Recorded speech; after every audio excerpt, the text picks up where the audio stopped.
लखनऊ में वित्त मंत्री निर्मला सीतारमण की अध्यक्षता में जीएसटी काउंसिल की 45वीं बैठक खत्म हो गई है। बैठक में पेट्रोल डीजल को जीएसटी में शामिल करने को लेकर चर्चा हुई। 6 राज्यों ने पेट्रोल डीजल को जीएसटी के दायरे में लाने का विरोध किया। सीतारमण ने बैठक में लिए फैसलों की जानकारी देते हुए बताया कि पेट्रोल और डीजल को जीएसटी में शामिल करने के मुद्दे पर चर्चा हुई। कई राज्यों ने कहा कि वे पेट्रोलियम प्रोडक्ट्स को जीएसटी में नहीं लाना चाहते हैं।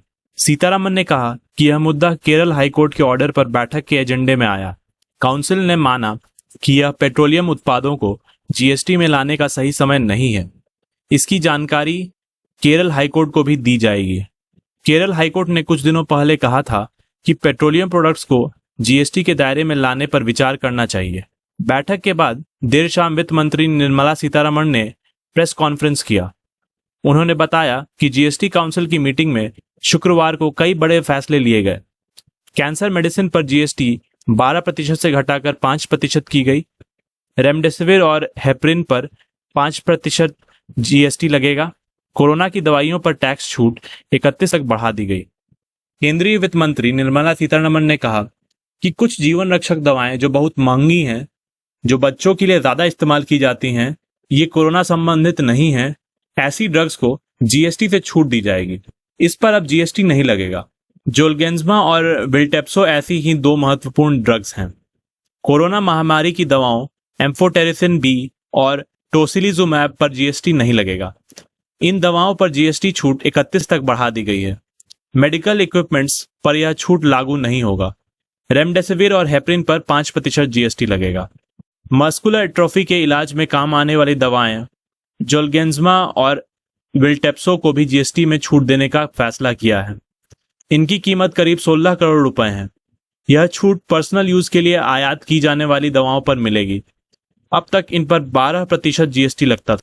कैंसर संबंधी ड्रग्स जैसे ट्रूडा पर जीएसटी की दर 12% से घटाकर 5% की गई है।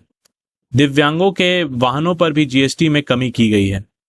लीज पर लेने के लिए विमानों के आयात पर आईजीएसटी नहीं लगेगा। रेलवे पार्ट और लोकोमोटिव्स पर जीएसटी की दर 12% से बढ़ाकर 18% की गई है। बायोडीजल पर जीएसटी की दर 12% से घटाकर 5% कर दी गई है। मालगाड़ी परमिट पर भी जीएसटी नहीं लगेगा। सभी प्रकार की कलम और उनके हिस्सों पर 18% जीएसटी लगेगा। अगर पेट्रोल और डीजल को जीएसटी के दायरे में लाया जाता तो पेट्रोल 28 रुपए और डीजल 25 रुपए तक सस्ता हो सकता था। अभी देश में कई जगहों पर पेट्रोल 110 और डीजल 100 रुपए प्रति लीटर के पार पहुंच चुका है। लेकिन ऐसा होने पर राज्यों के राजस्व में घाटा होता। यही कारण है कि कई राज्य इसका विरोध कर रहे हैं। इस बीच मुख्यमंत्री योगी आदित्यनाथ भी वित्त मंत्री से मिलने पहुंच गए हैं। जीएसटी काउंसिल की बैठक में 48 से ज्यादा वस्तुओं पर टैक्स दरों की समीक्षा की जा रही है। इसमें 11 कोविड दवाओं पर टैक्स छूट को 31 तक बढ़ाने का भी फैसला हो सकता है। बैठक में 7 राज्यों के उप मुख्यमंत्री शामिल हुए हैं। इनमें अरुणाचल प्रदेश के चौना मेन, बिहार के उप मुख्यमंत्री राजकिशोर प्रसाद, दिल्ली के मनीष सिसोदिया, गुजरात के नितिन पटेल, हरियाणा के दुष्यंत चौटाला, मणिपुर के युमनान जोय कुमार सिंह और त्रिपुरा के जिष्णु देव वर्मा शामिल हैं। इसके अलावा कई राज्यों के वित्त या फिर मुख्यमंत्री की ओर से नामित मंत्री भी शामिल हुए हैं। सरकार ने एक देश एक दाम के तहत पेट्रोल, डीजल, नेचुरल गैस और एविएशन टरबाइन फ्यूल को जीएसटी के दायरे में लाने पर विचार किया था। इसी को लेकर जीएसटी काउंसिल की बैठक में चर्चा चल रही है।